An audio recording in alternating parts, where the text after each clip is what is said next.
say, almost competent communicator, Gregory Marcus. Thank you, Mr. Toastmaster. I'm glad you didn't say allegedly competent communicator. Well, fellow Toastmasters, and thank you, all of our honored guests this evening. Would you like to work 1/3 fewer hours if it meant that you accelerated your career? Oh, I'd love to. I bet you would. What would you do if you could work 1/3 fewer hours? Just think about that for a minute and write that down for a second. What would you do if you worked 1/3 fewer hours? Does anyone want to share? What would you do with that extra time? What would that mean for your life?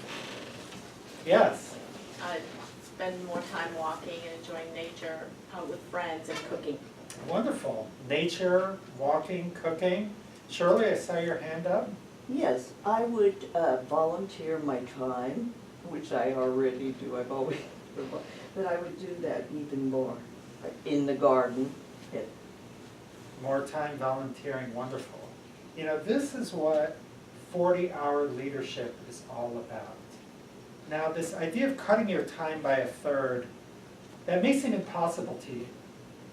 And if you are one of these people who already works 40 hours, then maybe it is. If you never check email after dinner, if you never phone into the office when you're on vacation, if you never open the computer on the weekend, if you're one of these people that doesn't feel a little guilty when you're not working, or you're not feeling pulled into work, then yes, cutting your hours by 1/3 may not be possible because you're already a 40-hour leader. But if you're skeptical, by the time I'm done, you're going to know that 40-hour leadership is possible because I've done it. You're going to understand why cutting your hours is so important for both you and for the business.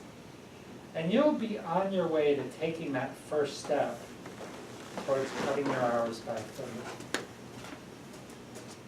There was a time when I was working 90 hours a week. That changed in one afternoon. It was Yom Kippur in 2005, and as you may know, that's the Jewish Day of Atonement. I was reflecting on my life, and for some reason I started thinking about the sin of idolatry. And my immediate reaction was, well, that's the old statue worshiping thing. That's no longer relevant in the modern world. Until I remembered a phrase, you need to do what's best for the company. Now that's something that we said at work when we had to do a layoff or canceled a project, or once we were even shipping a product that we knew was not ready and was going to really piss off the customers. Yeah, and I was product manager, and I got to pick up the pieces from that too. This phrase made me realize that I had made the company the most important thing in my life. My whole identity revolved around the company. Now my self-image was as a family-first person, but I realized you can't be family-first if you're working 90 hours a week.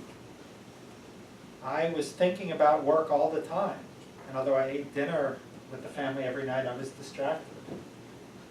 I was on the phone all the time driving to and from work, and if I was reading stories to one of my kids and the phone rang from work, I would answer.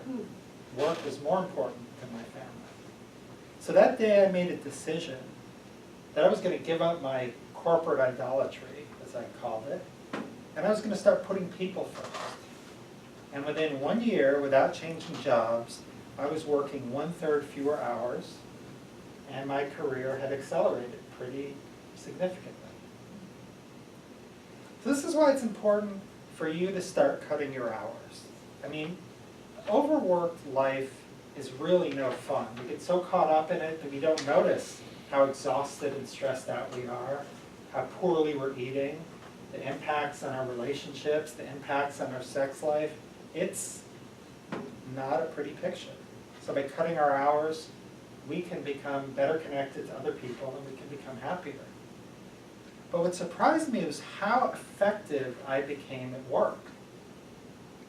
This is something that Henry Ford knew almost 100 years ago. He said, I'm instituting the 40-hour work week.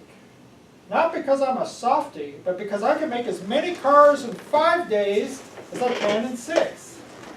And that's because people became more effective. They made fewer mistakes. Tired people make a lot of mistakes. And working on email late at night, half the time that results in an email which pisses off somebody, and you have to spend half your day undoing the damage. So how do we make this happen? Well, the first step is to decide. You need to decide that you're going to start putting people first. It's not an aspiration. It's not an intention. It's a decision. And then the key is to make one small first step. It's a very common mistake people make that, I'm just going to stop working at 5 o'clock. It's like slamming on the brakes when you're going 100 miles an hour. That doesn't work very well. It causes a lot of stress and a lot of damage. But what I did is I said, work is fine, but my health is more important. So I'm going to stop working at 9:30 so I can get a good night's sleep. Then I said, my wife is important to me, so I'm going to stop working at 9. Then I stopped working at 8. And pretty soon, I was hardly working on the weekends or at night at all. So if you want to become the 40-hour leader, remember what I've told you today. It is possible to do because I've done it. It will be better for you and better for the business. And it starts with one small step. So I invite you to join me on the path to 40-hour leadership.